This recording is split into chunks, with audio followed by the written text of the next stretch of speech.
కేంద్ర మంత్రి నిర్మలా సీతారామన్ మాట్లాడుతున్నారు. లైవ్లో చూద్దాం. నించుంటారు ఇవ్వడం గురించి ఏం లేదు, బట్ అదే పబ్లిక్ డబ్బు. సో అది ఒక విషయం చెప్పదలుచుకున్నాను. ఇంకొకటి, ఫార్మింగ్ కాస్ట్ తగ్గిపోతుంది ఇప్పుడు.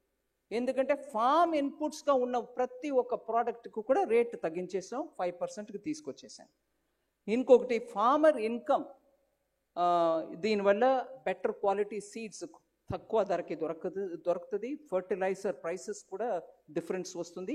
ఫర్టిలైజర్ సబ్సిడీలో ఉంది, దానికి కూడా గవర్నమెంటే సబ్సిడీ ఇస్తుంది అంటే కూడా దాంట్లో కూడా రేటు తగ్గించాం. సో ఫార్మ్ మోడర్నైజేషన్కి దీని ద్వారా పెద్ద ఒక హెల్ప్ వస్తుంది. మీరు ఇన్పుట్ కంప్లీట్లీ రా మెటీరియల్స్ అన్నీ కూడా ముందు డ్యూవల్ యూస్ ఐటమ్ అది మేము తగ్గించము అని అన్నాం. ఎందుకంటే ఫార్మర్ అనే పేరు చెప్పుకుంటే మిగతా వాళ్ళు కొనుక్కుంటారు, ట్యాక్స్ బెనిఫిట్ వాళ్ళకి వెళ్తుంది, మేము ట్యాక్స్ బెనిఫిట్ ఇవ్వము అన్నాం. అయినా ప్రధానమంత్రి గారు చెప్పారు, నువ్వు ఏదో రకంగా అది సరి చేసుకో, కానీ ఫార్మర్కి ఏం డినై చేస్తున్నావు, ఎందుకు డినై చేస్తున్నావు అని అంటే ఆ డ్యూయల్ యూస్ కన్సిడరేషన్ని కూడా అటు పెట్టేసి ఇవాళ ఫార్మర్స్ రా ప్రోడక్ట్ ప్రతి ఒక్కటికి కూడా రేటు తగ్గించింది. నెక్స్ట్ వెళ్దాం. Health and fitness. ఇవాళ యువకులు అందరికీ కూడా ఫిట్నెస్ వెరీ గుడ్, ఫిట్నెస్ మీద మంచి అటెన్షన్ ఉంది. దాంట్లో కూడా 0% GST on individual health and life insurance తగ్గించేసాం. అదే కాకుండా medicines, life saving medicines, cancer related drugs, ఇవన్నిటికీ డయాగ్నోస్టిక్ ఎక్విప్మెంట్స్ కూడా ఇవాళ రేటు బాగా తగ్గించేసాం. ఎంఎస్ఎంఈస్ 110 మిలియన్ పీపుల్, అంటే 1 కోటి జనానికంటే ఎక్కువ మంది ఎంఎస్ఎంఈలో పనిచేస్తున్నారు. వాళ్ళందరికీ కూడా క్యాష్ ఫ్లో, చేతిలో డబ్బు టైంకి అందాలి అనే దానికోసం ట్యాక్స్ జిఎస్టీలో రీఫండ్ మీకు రావాల్సింది ఉంటే 90% ఆటోమేటిక్గా మీకు వెంటనే దొరికిపోతుంది ఈ రిఫార్మ్స్ వల్ల.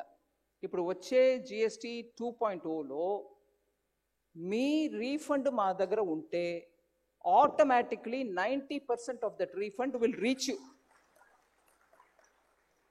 మిగతా 10% డబుల్ చెక్ చేసుకుని ఎక్కడ తప్పులు జరగలేదు కదా అని మిగతా 10%ని కూడా దాని తర్వాత ఇమీడియట్గా రిలీజ్ చేసేస్తారు. అలాగే ఈ రిజిస్ట్రేషన్, కొత్త కంపెనీలు జిఎస్టీకి రావడానికి రిజిస్ట్రేషన్ కూడా సింపుల్ 2 రేట్ స్ట్రక్చర్ని పెట్టాం. ఆటో అప్రూవల్ ఇస్తున్నాం.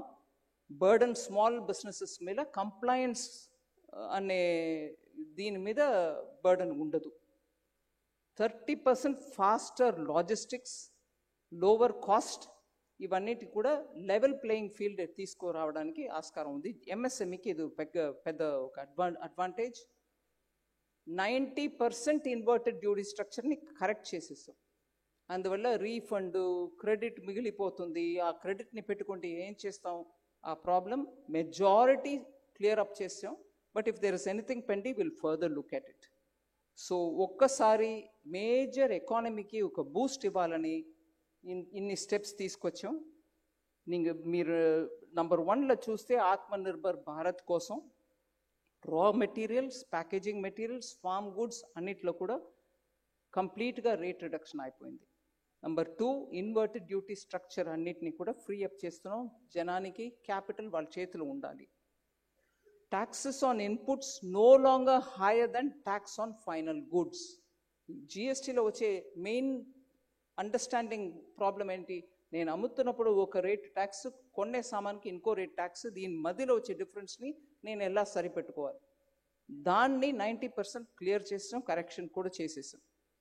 లాజిస్టిక్స్ ఫాస్ట్గా ఉంటుంది, కంప్లయన్స్ ఆటోమేటెడ్ రీఫండ్లో ఫాస్ట్గా ఉంటుంది, అండ్ ఇంప్రూవ్డ్ క్యాష్ ఫ్లో బిజినెసెస్కి ఉంటుంది. అందువల్ల ఐ థింక్ ఒక్కసారి మనం తిరిగి చూస్తే జిఎస్టీ ద్వారా వచ్చిన ఇన్కమ్ ఎక్కడెక్కడ వెళ్ళిపోయింది.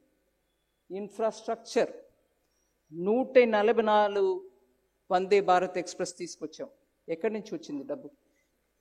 ఎయిర్పోర్ట్స్ డబుల్ అయ్యాయి, ఎక్కడి నుంచి వచ్చింది డబ్బు.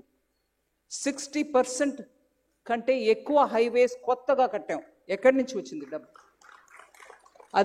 అదే రకంగా డిఫెన్స్ సెక్టర్లో ఎక్స్పోర్ట్స్ ఇంక్రీజ్ అయింది 34 times. ఇవాళ మన డిఫెన్స్ ప్రోడక్ట్స్ బయట దేశానికి వెళ్తున్నాయి. దానికి కావాల్సిన ఇన్ఫ్రాస్ట్రక్చర్, డిఫెన్స్ కారిడార్, స్టార్టప్స్కి అక్కడ ఇన్విటేషన్ ఇవ్వడం, వాళ్ళకి ప్రోత్సాహం ఇవ్వడం, టాలెంట్ ఫండ్ ప్రొవైడ్ చేయడం, స్టార్టప్స్కి రిజిస్ట్రేషన్ టైం లెన్స్ 10,000 crore ఇవ్వడం, అది ఎన్హాన్స్ అయ్యి వాళ్ళ 20,000 crores వరకు పోవడం. ఎక్కడి నుంచి వచ్చింది కదా? మనం చేసే జిఎస్టీ ట్యాక్స్ ద్వారానే వస్తుంది. అట్లాగే వెల్ఫేర్ స్కీమ్స్, చాలామంది అంటారు నేను ట్యాక్స్ కడుతున్నా అక్కడ ఫ్రీగా ఎవరికో ఏదో ఇస్తున్నారు. మన మధ్యలో ఉన్న బీద వాళ్ళకి మనం సపోర్ట్ చేయకుండా ఎలా ముందుకు వెళ్తాం?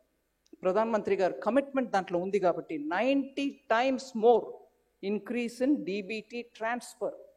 అంత డీబీటీ కథ సెపరేట్గా మనం చెప్పవచ్చు. 90% ఇంక్రీస్ అయిందని అంటాం. యాక్చువల్లీ దగ్గర 3 లక్షల కోట్ల రూపాయి మిగిలింది గవర్నమెంట్కి. అంతమంది బోగస్ వాళ్ళందరినీ తీసేసాం. ఆధార్ బెనిఫిట్ కార్డ్ చూపించు, ఆధార్ బ్రిడ్జ్ ద్వారా ఆథెంటికేట్ పెట్టు. So tax payers money is going for I don't know what.